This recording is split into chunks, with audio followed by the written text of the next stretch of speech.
What's up, guys? It's James with This Week in Airsoft here, back with you again this week on video, talking with Ross from JTAC. I met Ross. He hit us up on the Facebook page and was telling us about some of the stuff he does. I thought it was really cool, and I wanted him to come on the show and tell us about it. So, Ross, tell us about JTAC. JTAC stands for Joint Tactical Airsoft Coalition. Basically, it's a pool. I started it a few years ago. Basically, the coalition part of JTAC is to kind of pull all the resources in the community to make it this one amoeba of airsoft to a certain style that we like. We do a lot of voting at our games. We always ask players, "Hey, what do you guys want to try out that's different?" Bring it to their attention. Say, "Hey, let's try. All in favor of this." And then if whoever wants to do it, if all in favor for a certain objective, or maybe we're doing no medics, or we're doing things like, full auto or semi-auto. That's kind of a new thing that we're always trying, and it's bouncing back and forth in the community right now here in Colorado, anyways. But we're always open to new ideas and new opinions and stuff with other players, and that's kind of where we go with the coalition. That we always pool our resources. If we have somebody who's into, like, it works at a junkyard, you can help provide cars for one of the local fields that we always work at, or if someone's really good at graphic design. So we always like to be, not just one entity, but we're always a whole as getting the community involved into our game designs. Okay, cool. And you guys, your gameplay, not gameplay, but your game design style is a little bit different in the sense that you guys kind of offer a very high level single day or half day pickup game type style, but it's very high level, like a mini op truncated into 3 or 4 hours with some training. So tell us a little bit about that. Well, we call those weekend warrior games, and so we kind of host at local fields here in the Rocky Mountain region, and we do the weekend warrior games, kind of mini training for when you go to one of our bigger ops, and almost a national op, or you go to maybe to another production company's op. You're prepared to tackle any situations and scenarios that you might get into. In the weekend warrior games, we do start off with kind of force on force, get the blood going. Any gun problems that usually always happen in the morning because people forget to charge their batteries, or they break their gun, or so on and so forth. But we do mini games that run 20 minutes to 40 minutes, and we put them in situations where hey, you got a hostage here, like that, and C4, you gotta deactivate, those type of things, and you go in fast and attack. We'll kind of teach them. We'll use vehicles. We actually have a production vehicle. It's an old Suburban that has shooting ports and stuff out of it that we use, or we use someone else's personal vehicle and things like of that nature. But where we go with Weekend Warriors is we use a kind of a theory of the wax on, wax off. We do something like the bucket game is kind of what we dubbed it, but it's getting a tennis ball into a bucket. There's 2 different colored buckets, each tan and green. Get the ball in the bucket, and people are like, "Why are we doing this? It kind of sounds paintball-y and silly." I'm like, well, if you really think about it, you're taking an objective and putting it into a bucket. Well, it's teaching you guys to learn how to move as a squad, cover your objective, post up security, get the player that has the ball into the bucket for points.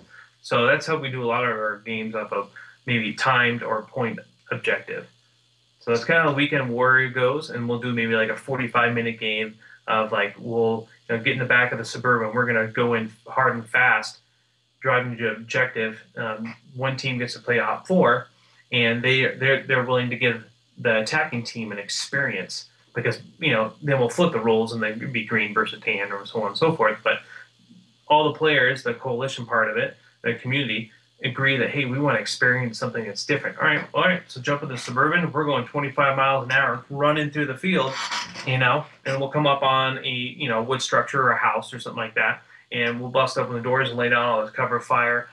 We actually have we'll have my little Mosin Nagant real steel weapon, and we have blank rounds. We're popping off rounds a lot cheaper than Thunderbees, and we're giving people the experience to go in, a boom, boom, boom, and they're just laying down on this cover fire. Grab your objective. Let's get the hell out of here to extraction point.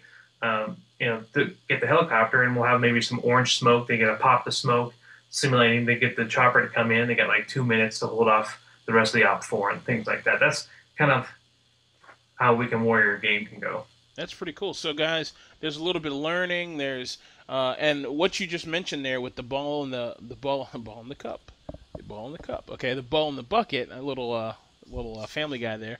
The ball in the bucket. That seems like a great way to learn those team tactic skills. I did that. I was telling you off air. My old team leader was from 11 Bravo, and he sat down and he taught us for like a day and a half this long like land nav course and how to what a wedge is and diamond formation, all this stuff.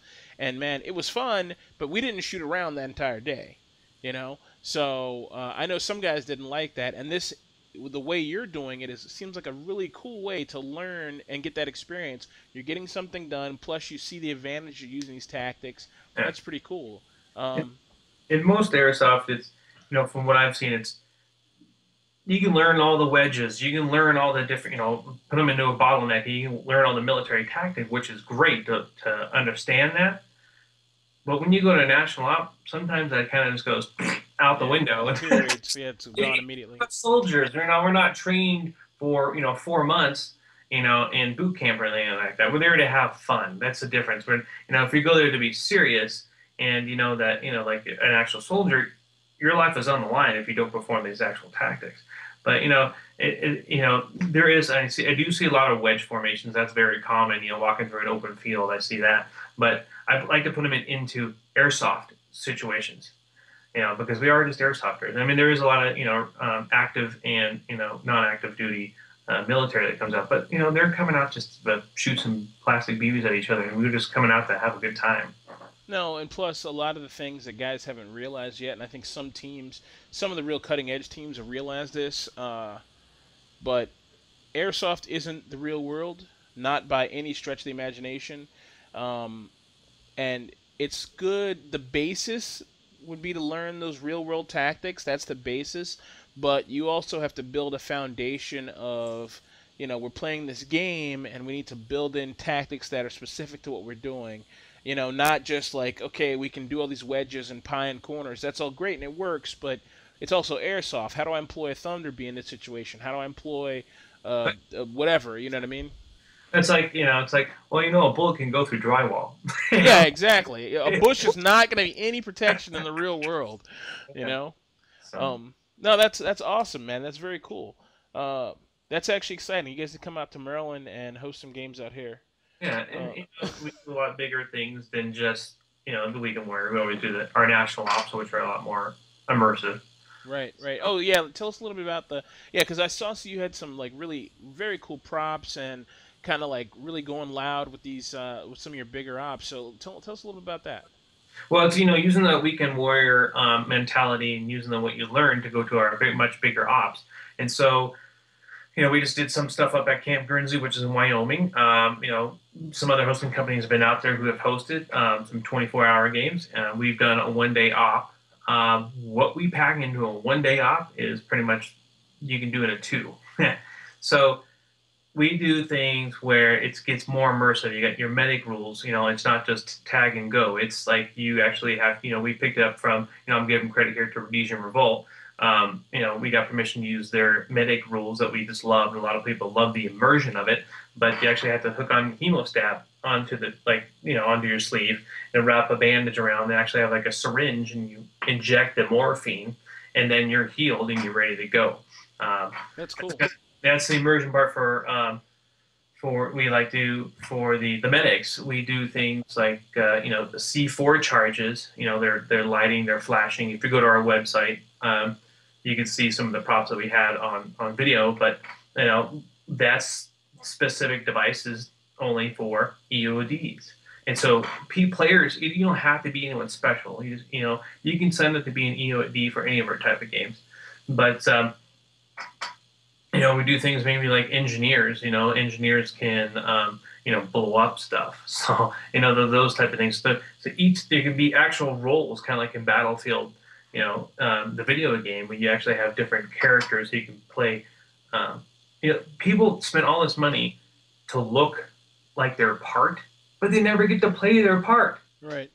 I give snipe. We give sniper missions, and snipers. I mean, they go all out, and but they never really get used. So why don't we use them for recon? Why don't we like, all right, hey, we'll actually set up a specific sniper missions where you have to be in a certain area, like in F5 on the map. You have to look at your scope at this specific building and tell me what the numbers are. They have to read through their scope. Okay, we got north 5, 2, 1, 1 or whatever, and they have to report it back to us to get points. But that sniper wants to do something like that because they never get to do anything besides. Yeah, right. So things like that. We're going to have things like, we're planning for Guernsey next year that we'll actually have. There's an actual functioning marketplace where players can use their in-game money. Be like play money. They can actually purchase things like food, water, BBs, maybe some high explosives if they want. So plus it's an area that's a neutral area that they can rest. We'll have actors and things like that will, hey, come, my friend, come to my shop, and they can buy things. Maybe we'll have an actual event T-shirt that they use their in-game money to buy. So it really gets the real immersion into the game and into the role play of, I guess a LARP in a sense, on top of playing Airsoft. No, that's good. It puts you in the zone. It puts you, and that's a lot of guys talk about like don't break immersion. I see that with video games all the time. People who play Arma. I don't know if you're familiar with that, but the video game Arma, people are like don't break immersion. We got this. We're the Marine. Whatever detachment. Don't break it to immersion. And then, in Airsoft though, we come with this mentality. We're like, well, I want to have the military command structure, but I don't want to follow orders and I want to be like immersed, but then the game stops every like so and so much time to take a break at the car. You know what I mean? So it's like anything you can do to add that in, and the economy is brilliant. I mean, that's really cool. It's really smart, and I can see it now, man. Ross bucks, you got your like, you're like this, you got the profile going on. I'm with it, man. You know, very cool. I like that. All right, excellent. So let's talk about the JSOM missions. JSON missions, okay. Yeah. They it's very similar. I've gone to a few different other production companies. Each one has its pros and cons, and I've really taken the pros from some of the other production companies. I really like to add take that idea and then introduce into our game and change it around a little bit. And we've taken ideas. I mean, everyone, I would say every production company has taken ideas from other companies because it change the rules around, make it to whatever how their community wants. But the JSON missions is to put your squad into a stressful situation. Get to go through things like real high level special effects. Maybe some alarms going off. There could be things like fog machines, even stuff that we even have like a specific fog juice that smells like charred bodies or something like that. You can go in. There's actually smells you can buy for the movie effect fog machines.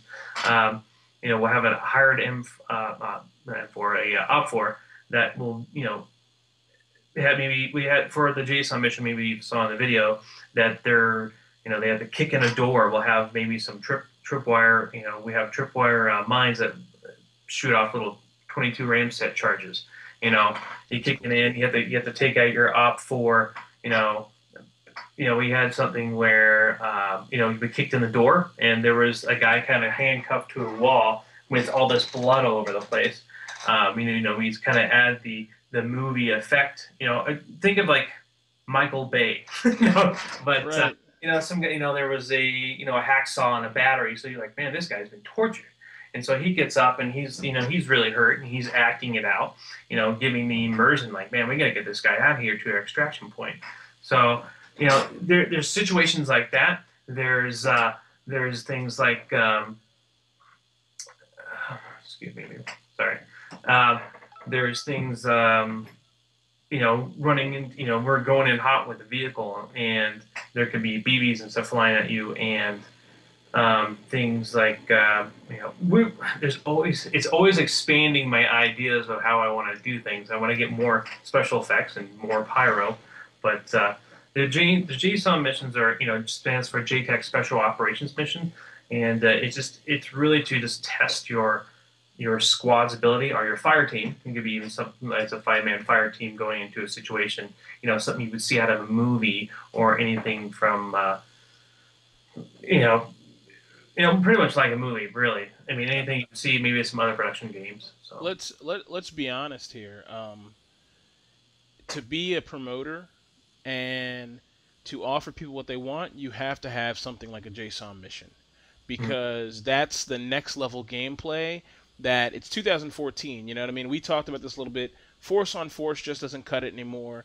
Taking two groups and saying, okay, you go over there and you run this way and let's see what happens. That just doesn't work anymore. It's not a viable gameplay mechanic. You've got to do more. And if you weren't doing something like this, I don't see how you'd be a viable competitor, yeah, because that's the next level play. Like, I want that. You know what I mean? I want to go to AMS games and do damn missions, and I know guys in your area who would want to go and do a JSON mission. yeah. You know what I mean? I'm sending a buddy out to Colorado Springs, and I'm gonna tell him about your things, about your games, because he's still in right now, and he's run with special operators in Afghanistan, and he would want to do something like this to break his way into airsoft. It'd be a great place for him to start. So that's the kind of thing you got to be able to offer that immersive environments. It saddens me that other promoters haven't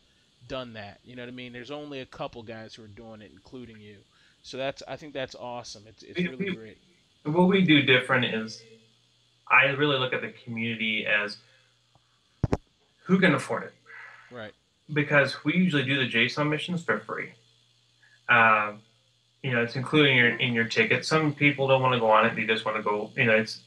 That's for the milsim guys, and there's guys who just want to shoot BBs. So we always have something that's for all different genres of airsofters. We like to give them an opportunity. I've had people who are like, "Oh my god, that was so awesome! Here's $20," because Right. it's not bad. Here's a tip. I need to know how much that costs.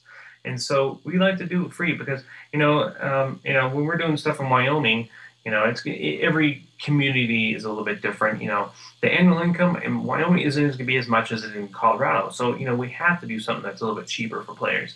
And that's kind of what I like to. I think it separates us from other promoters, is doing something that's going to be good for the community that they can afford to come out and experience a JTAC game.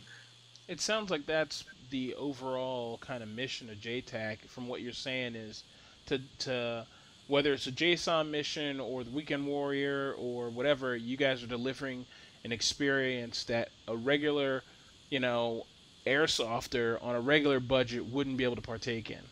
Yeah. So that's awesome. That's awesome because I'm super cheap, and I would, I want that. Like, everybody wants to be able. Like, I'm waiting for some promoter to say, yeah, you can rappel from that building. Just sign a waiver. I'm gonna sign. You know what I mean? I'm gonna throw my 300 pounds off the side of a building and break both my legs.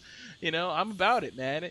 If you guys say it's okay, I'm gonna do it. So, um, you The, know, I want that next level, and keep pushing yourself. Don't do anything crazy and get sued, but keep pushing JTAC, and I think it's awesome, man. That's what we need, promoters like you. That's why I want to talk to you. You told me about the medic rules on the phone.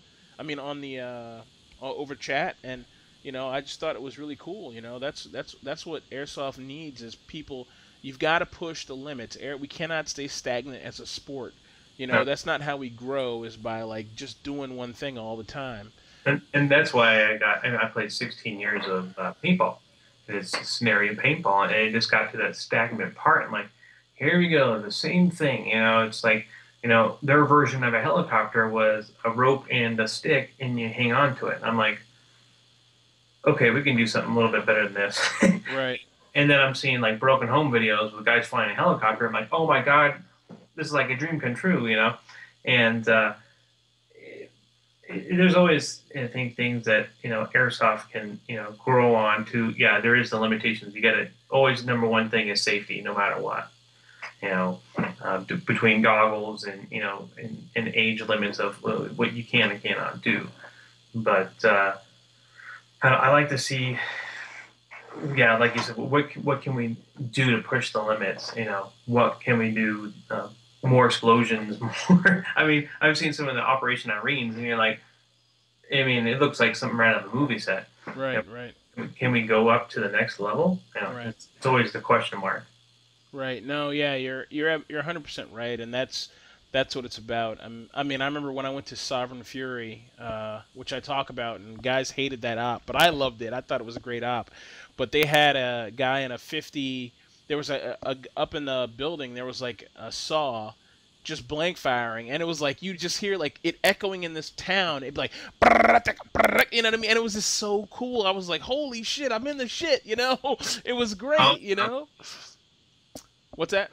the ambiance. Yeah, it created this whole situation, and then they had the mortar generator and stuff like that. And John Lew's ops are known for those kind of little extras. And you were talking about scents earlier, as far as like shopkeep having like frankincense or whatever. We were telling about that, like that little extra, those extra touches. It's the little things that count, and it really is. Oh, yeah, and it like the simulation thing. Like we're really fortunate that Camp Grimsley, they actually had like two. We had two mortar simulators and a 50 cal simulator. So our machine gun, we will put it that way. But yeah, it's just in having that sound effect and having things like the smells and stuff like that just adds to the whole experience of, yeah, I'm in the shit. Yeah, exactly. That's awesome. That's awesome. And that's what guys like me. I mean, I wasn't in the military, so I play airsoft. Because when I was a kid, I was like running around the woods with a stick. And that's what we did. So I it, want that. I want that. If they can figure out a way to it's pump cordite into the room, I want to do that too. we done things where well, I'll have my Mosin with my blank rounds in it, and it's a 7.62 by 54. But it's just the powder. But they're running. I'll wait till somebody's like running to cover. Then like, all right, go, boom, and do it when they're in mid run. Because they're already like, I gotta get to this cover now. Right. Like, oh crap, what the hell is that? And that's kind of like what the experience I like to give people, and people will come off the field, but that was perfect timing, and they'll give like a high five, and seeing those smiles makes it a lot, you know, money or whatever you want to call for doing a production. I mean, yeah, we make a little money, but you can't run a production unless you don't have any. But having that smile and someone giving me like a high five or something like that, or even I mean, I've gotten hugs by strangers, and having that is more gratifying than making a few dollars from the community. So Yeah. Plus, I'm pretty certain, as being in the industry from where I am and talking to all kinds of promoters off the air about money and stuff like that. There's easier ways in this world to make money. yeah, You know what I mean? You're talking about herding cats, while you have sheep running loose in the field with machine guns. I mean, that's what being an op promoter is. yeah. So, there's easier ways to make money if you have to have a passion for it. And when I see the stuff that you're doing, you guys obviously do. Um, I'm not gonna hold you up. I could ramble on about ambiance and all kinds of stuff for the next 6 days, but I'm not gonna hold you up. But where can guys find out about JTAC? Where can guys check out the next missions? All that stuff. There is a few sources: Facebook and our website. So if you go to Facebook, you can just type in JTAC, and it'll probably bring up JTAC Airsoft, and probably bring up JTAC Airsoft Productions, our event page, which is still changing over right now due to Facebook reasons. But it'll be JTAC events. That will be just the constant event page. There's also things, if say maybe you really like what the JTAC world's bringing, you can join a faction. You can join the Republic or the Separatists.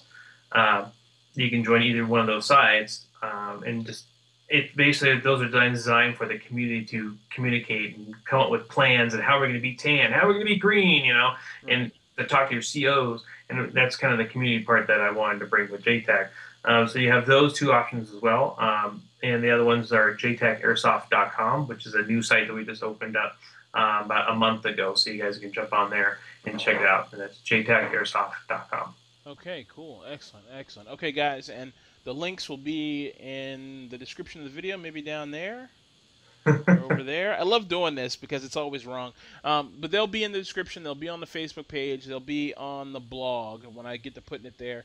And this interview, you might be listening to this interview in a podcast that airs in the future from the time of this recording. But now for you, the information will be in there too. So plenty of places to get that information.